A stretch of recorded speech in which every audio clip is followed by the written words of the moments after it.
And now for something completely different.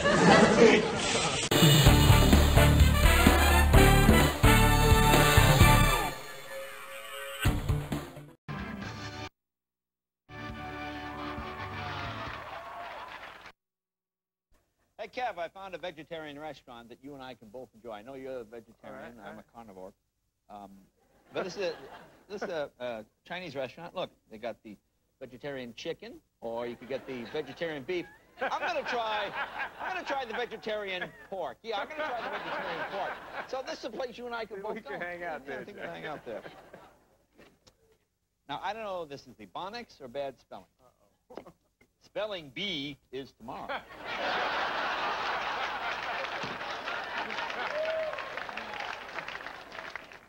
And I'm the worst with, but you think people in the business would know. Look at this. Come out and join us at our 2nd annual Memorial Day tractor sale. It's the 2nd annual sale. Okay, you think your government moves slowly. Lakefront Board meets today to decide what it did yesterday.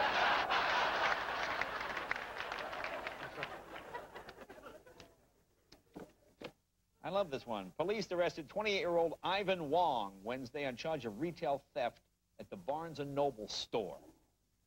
They told police they saw Wong putting books down the front of his pants and trying to walk out of the store. The guard stopped him, retrieved 2 paperbacks on Aristotle and ethics.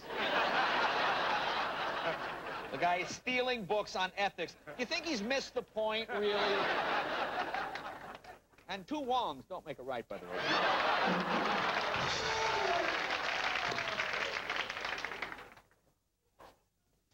Okay, I love crime in small towns. Crime is not good, but in small towns, Harold Thomas in Oregon, a break-in his 6,000 block of Wilhurst, entry gained. Furnace was turned up from 60 to 72. Apparently, officer, someone broke in my home and moved the thermostat. Only a dad would call this in as a crime. See, only dads think that's a crime, to raise the furnace.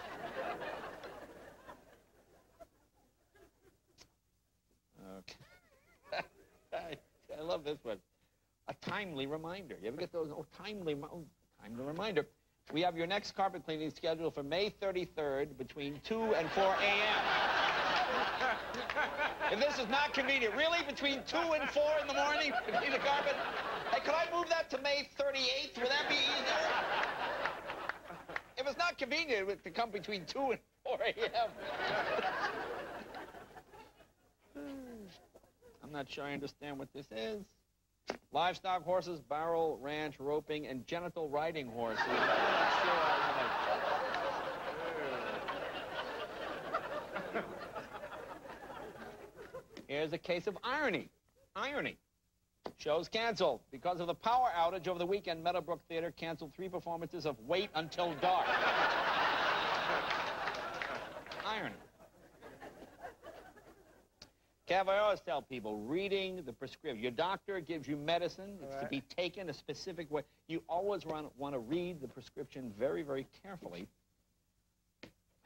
There you go. Look at this. Apply to feces every day as needed.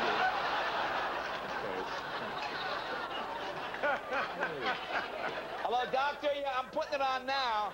Yeah. You know, I don't feel any better.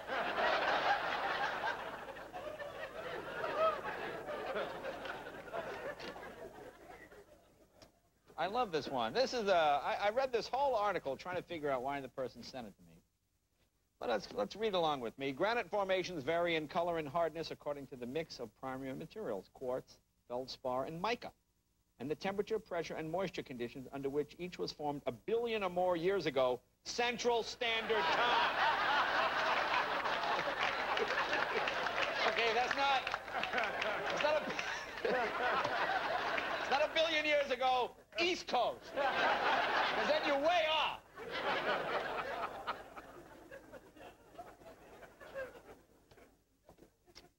All right. Marissa Glaudy was born 9 months premature. So apparently this couple had sex. Baby's here!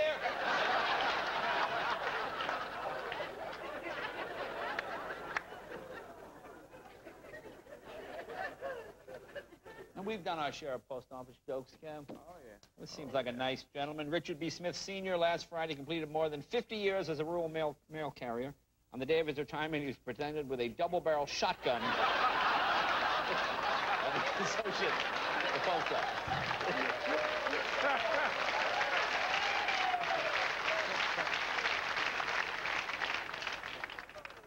You know, I love this next one. Now, there's nothing funny about the ad. I just want you to look at the brush carefully. What's it called? The Pet Hair Trimmer. Last chance to save hundreds of dollars on pet grooming. Pet hair trimmer. Look at the trimmer itself, okay? Suppose you don't have a pet, then maybe you might want to buy Barber Magic. Barber Magic. Hey, why is there pet hair in my Barber Magic? Look, it's the same one. It's the same.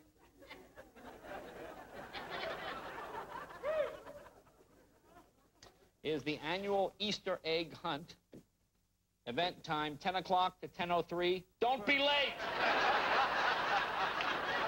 Don't be late, over, you missed it! We only have one egg.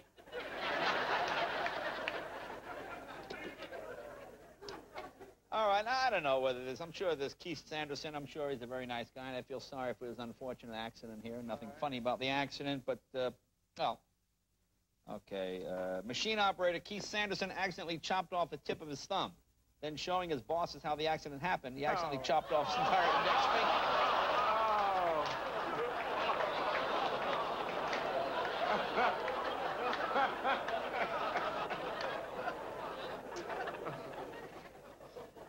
I felt so sorry for these people until I read the whole ad. The urns containing their parents' ashes. All right. Reward for 2 black urns containing my parents' ashes, taken from the garbage can January 24th.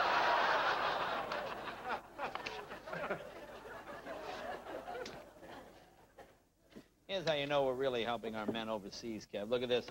Hooker called to active Marine duty. Well, thank God. You got one more, Mike? You know, I don't know. This seems to me, you know, athletes do a lot. I think athletes are role models, and they do a lot for the community. So many of them are out there doing good work. But this, it's got to be a better way to raise money than this.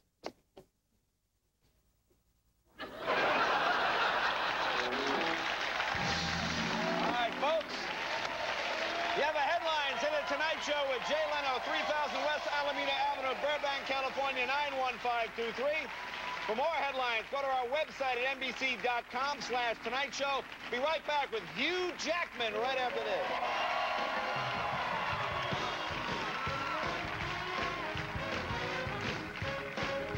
Everybody come along with me now. A 4-year-old political whiz, Abby Julo. This girl's only 4, Kev. Where do you see this? This is amazing. Okay. I was stunned. And of course, the one, the only Jimmy Buffett. Jimmy Buffett is going around the show. I thought about Jimmy Buffett. People go nuts for Jimmy Buffett. I got a call from Candy Hatfield, the girl I took to the 6th grade dance. Kidding. Haven't talked to her in 41 years. Jay, Candy Hatfield? Yeah, been a while. Jimmy Buffett on the show? Yeah. Can you get me the CD? I'll see what I can do. That's what makes this job fun. Well, hi, Candy. All right, let's get right to it. My first guest, terrific actor from Australia. He's playing Wolverine in X-Men 2, X-Men United. Opens this Friday, May 2nd. Please welcome Hugh Jackman, ladies and gentlemen. You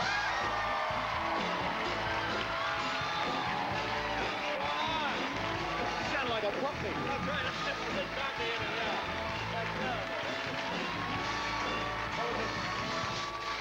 I apologize for my Australian. It was terrible. I do Slightly sound like, cockney. Slightly cockney. Hang on, I want to sit down again because I like this doing that. Yeah, Thanks, no, sir. yeah, what is it? You seem to have this Miss Clairol thing happening. What's going on there? Well, I'm doing this movie. No, I'm doing a movie, and this is the hair for it. But really, it has nothing to do with. There's no creative choice whatsoever, except my wife digs it. Oh, your wife likes the hair like You've that. been married 7 years. You figure, you know, we've got to spice it up a little. Got to mix it up a bit. Actually, she had a kind of crush on Lorenzo Lamas. Well, she told me it was a sort of crush back in the 80s, which means it was huge. And so I'm just sort of, you know, fulfilling that little fantasy. And when you go to bed, you have the pointer? Do that? He has that Are You Hot show, and he pointed at various pieces of you. I don't talk about my burrito at all. No, there you are. Hey, it was good. I love when stars or somebody bring their dad. I met your dad. He's a very nice gentleman. Dads always dress up when they come. It's fun. I know. He's freaking out about my stepmom, I'm freaking out about the premiere for XMEN. What do I wear? Well, it's kind of formal. You know, and here I am with it. But that's not formal. So my dad and stepmom are like undressing and putting it back on, their sports gear. They have no idea, but it's thrilling to have him. He's actually here. I think he's in the audience somewhere. Dad in the audience, where are you, Pop? He's hating me for saying that, but he's there somewhere. No, he's there. There he is right there. Hey, Dad, there he is right there. There he is. Hey. Now, let me ask you now.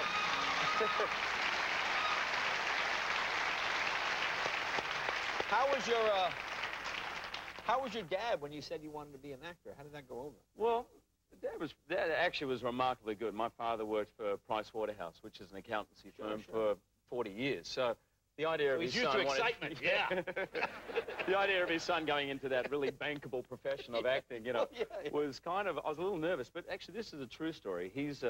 I auditioned for an acting school, the first acting school that cost $3,500. I had no idea when I auditioned. I got in. They said, congratulations, cough up with the $3,500 and you're in. So I had no money at the time, and 2 days later, a bequest from my father's mother came in for $3,500 exactly. So I kind of said to Dad, listen, I'm thinking about becoming an actor, and I'm thinking about using, your mum's money to do it. And he said, well, I couldn't think of any better way to spend the money. True story. That's very nice. That's very good. That's cool. That's very good. That's very good. Now, are there any other actors in your family? Funnily enough, Dad traced the theatrical vein in the family because being an accountant, he was trying to work out what the hell went on. Because out of 5 kids, 3 of us became actors. So he traced it and found out that his great aunts, 2 of them, were on the stage back in London. And their maiden name was Finesse, and they lived in the north of England, travelled down to London. Stay with me. Anyway, it turns out my wife's maiden name is Finesse as well. And it's a particularly weird spelling of the name Finesse.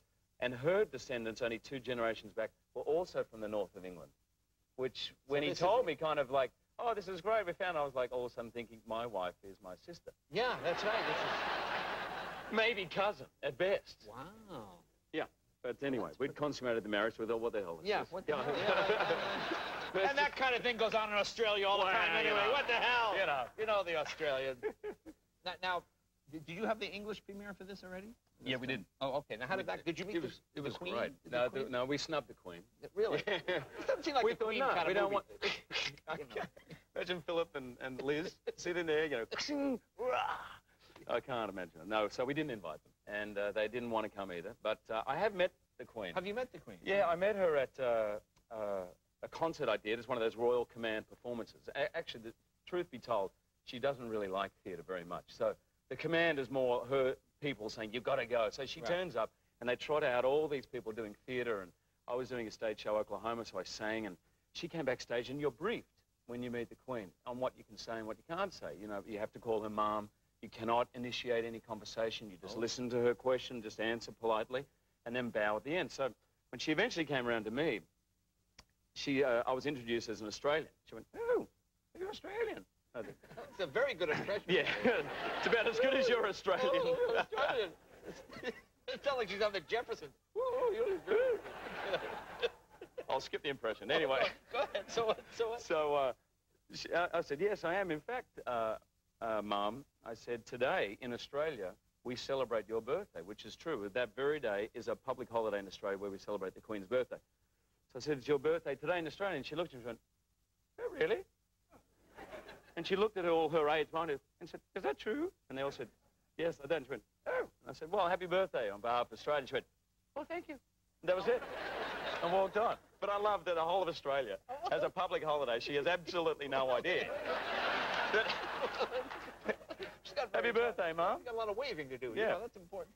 I haven't worked in England since. But Look, we'll take a break. More with Hugh right after this. Be right back.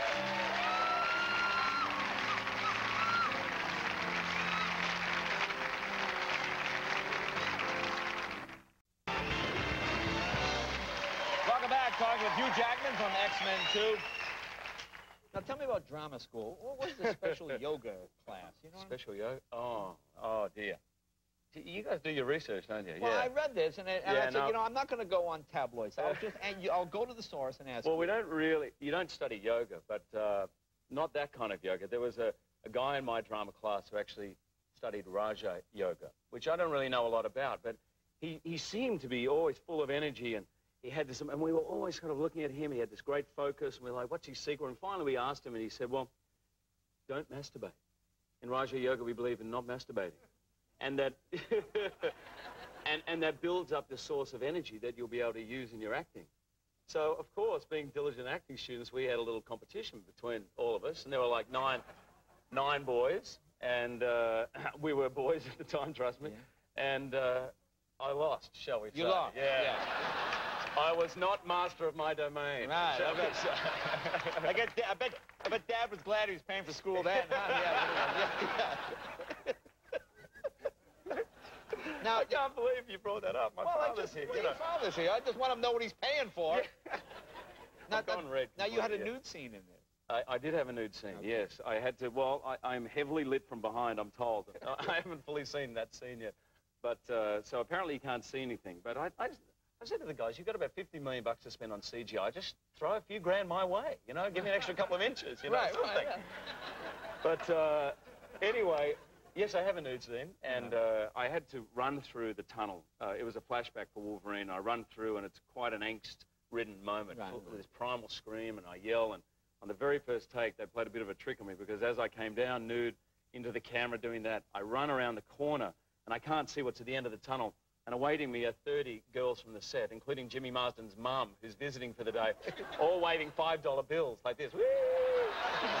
So, picture me. This is where it's a problem having claws, because when you're naked, you go, whoa, gee, oh, yeah, you know. Yeah, you can, yeah. Occupational hazard, shall we say. That's it. Anyway. Look at Dad beaming with pride. Now Dad's like this. I'm not really his son. He was a... Now we have a clip. What is the scene we're going to see here? This scene is the mansion where all the children who study school is under attack, and it just so happens... All the gifted kids that have powers. That's right. They're all there, and I am actually, by quirk of fate, babysitting them. I'm the only one there above the age of 13. So Wolverine's the babysitter, and in this scene, he's confronted in this hallway, as you can see, by a whole lot of soldiers, and he's about to take them all on until finally this voice, which is kind of a voice from his past, comes around the corner. Let's take a look. Wolverine? Well, I must admit, this is certainly the last place I'd expect to find you. How long has it been? 15 years? You haven't changed one bit. Me, on the other hand, nature. Who are you? Don't you remember?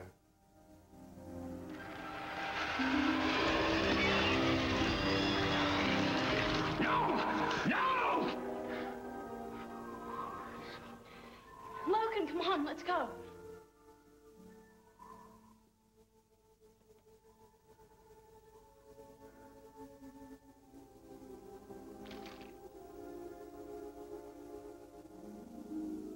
Logan. Go, I'll be fine. But we won't. Cool. X-Men 2 opens this Friday. Yep. Hugh, always a pleasure. Say hi to Oscar for me. I will. All right. Be right back with Abby Julo right after this, our 4-year-old whiz kid.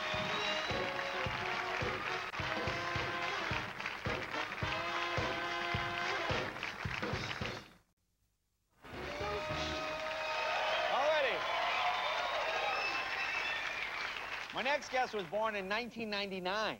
In 4 short years, she's learned a lot about world politics. We thought you'd like to meet her. Please welcome from Atchison, Kansas. Please welcome 4-year-old political whiz, Abby Julo. Abby?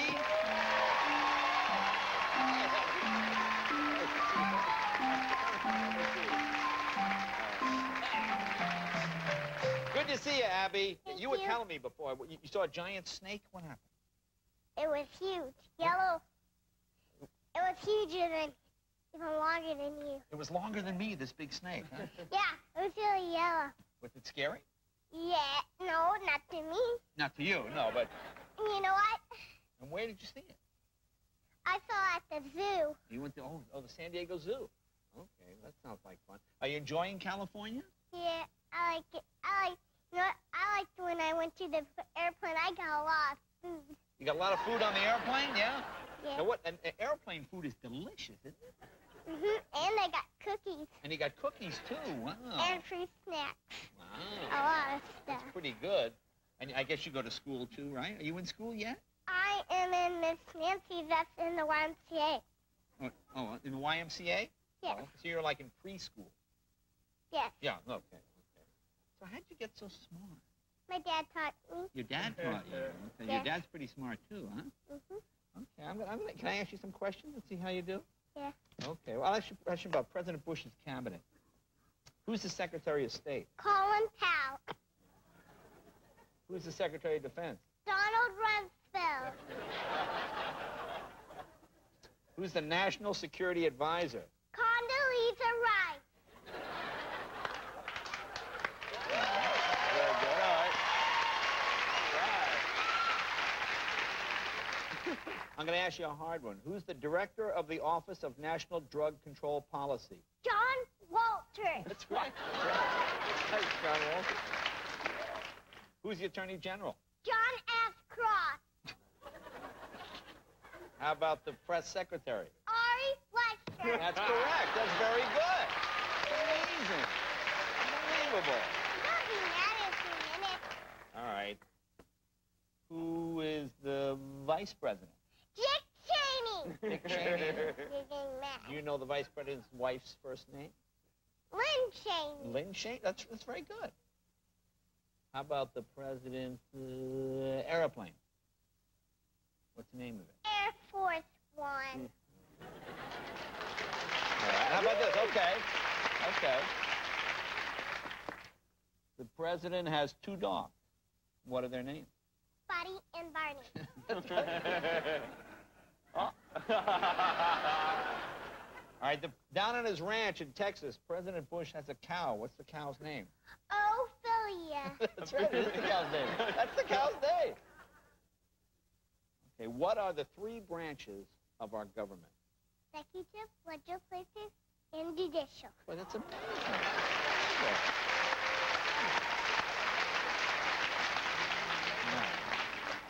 Are you pretty good with presidents? I'll ask you different presidents. Who was the, well, we all know the first president was George Washington. Who was the 10th president? John Tyler. Okay, who? You're not looking at my answer. No. Is that how you know you don't cheat, do you? No. Okay. Who was the 14th president? Franklin Pierce. That's right, it is Franklin Pierce. All right. Who was the 18th president? Ulysses S. Grant. Ulysses S. Grant, that's right. Okay, how about the 23rd president? Benjamin Harrison. That's right. 42nd president? Bill Clinton. You're trying to get All right, let me mad. try world leaders, see how you do on that. Who is the president of Egypt? Muhammad Mubarak. Oh, get out of there. Who is the leader of North Korea? Kim Jong-il. I like the way you say that. Can you say it again? Yeah. Kim Jong-il. That's right. Kim Jong-il. Yeah, okay. Now I ask you a hard one. Who was the Chancellor of Germany? Gerhard Schroeder. We gotta take this kid to a bar. We make a fortune. No, he's silly. Silly. Don't ever go into a bar. You never do that. Who is the president of Russia? Vladimir Putin. I don't know any of these. I have to go. I go to a 4-year-old. Wait a minute. Yes, that's correct. Who is the president of Mexico? Vicente Fox. Okay. Prime Minister of England? Tony Blair. Tony Blair. All right. Let me just try one governor. I'm going to pick, who's the governor of Idaho? Dirk Kim Thorne. No. Get out of there. All right, quick. All right. All I'm told you know. I saw it. How about the preamble to the Constitution of the United States? Okay. We, the people of the United States, in order to form a more perfect union, establish justice, ensure domestic tranquility, provide for the common defense, promote the general welfare, and secure the blessings of liberty to ourselves and our posterity, to ordain and establish this Constitution for the United States of America. Yeah. Yes, sir. That's all right. Yeah. Good job. Good job, Abby. Be right back with Jimmy Buffett right after that. That was great. Here, sit back down.